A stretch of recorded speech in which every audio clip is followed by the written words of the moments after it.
frères et sœurs, le Seigneur m'a donné ce soir, à l'instant, 2 Corinthiens, chapitre 5. Il m'a dit de vous le rappeler. Et surtout, frères et sœurs, il est important de le méditer, de le comprendre et de le vivre. Si quelqu'un est en Christ, il est une nouvelle créature. Les choses anciennes sont passées. Voici toutes choses sont devenues nouvelles.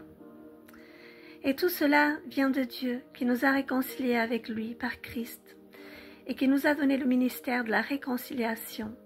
Car Dieu était en Christ, réconciliant le monde avec lui-même, en n'imputant point aux hommes leur offense. Et il a mis en nous la parole de la réconciliation. Nous faisons donc les fonctions d'ambassadeurs pour Christ, comme si Dieu, escorté par nous, nous vous en supplions au nom de Christ. Soyez réconciliés avec Dieu. Celui qui n'a point connu le péché, il a fait devenir péché pour nous, afin que nous devenions en lui justice de Dieu. Korebasanda Yeshua. Frères et sœurs, nous devons faire un avec Christ, avec notre Seigneur Jésus.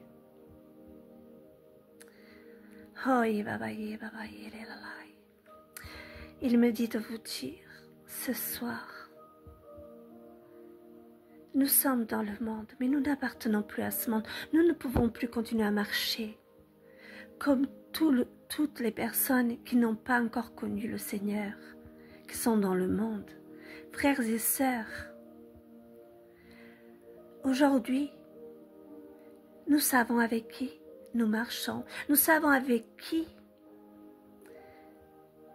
frères et sœurs, qui nous a réconciliés avec Dieu le Père. C'est Christ, c'est Jésus qui est venu nous sauver. Sinon, aucun de nous ne pourrait être sauvé. Honorons notre Seigneur.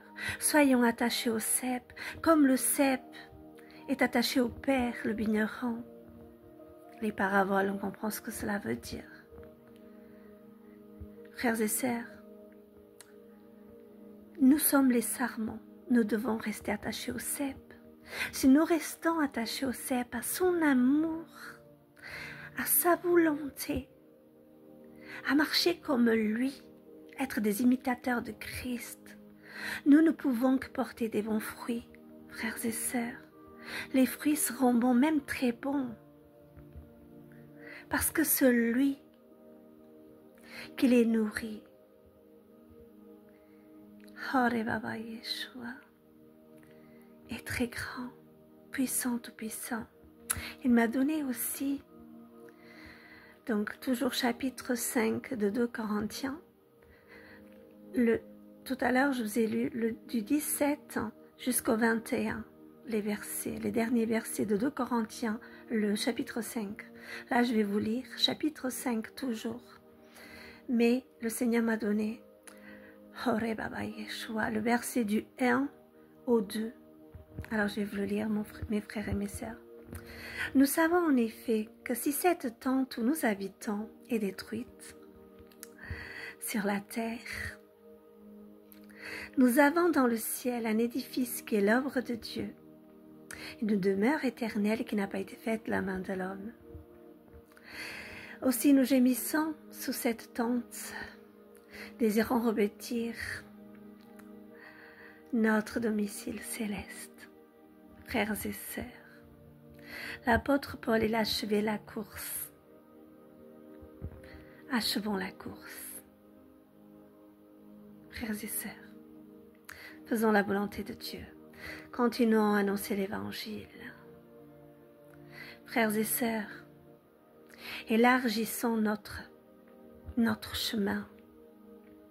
Parfois, frères et sœurs, ce monde veut tellement nous restreindre que nous marchons comme si nous devons marcher dans l'étroit, vous voyez, en faisant attention à tout. Non, Il est temps de se lever par la foi.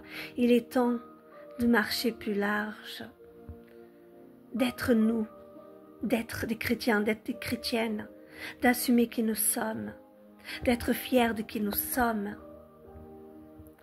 des enfants de Dieu, qui aimons notre Dieu plus que tout, plus que le monde, et qui le servons en esprit, en vérité, que nous sommes remplis de la lumière de Dieu, de l'amour de Dieu, que sa lumière brille. Nous ne voulons pas nous élever, nous, non. Nous voulons élever notre Dieu. Amen. À Dieu seul soit la gloire. Sois élevé, mon roi. Sois exalté pour qui tu es. Amen.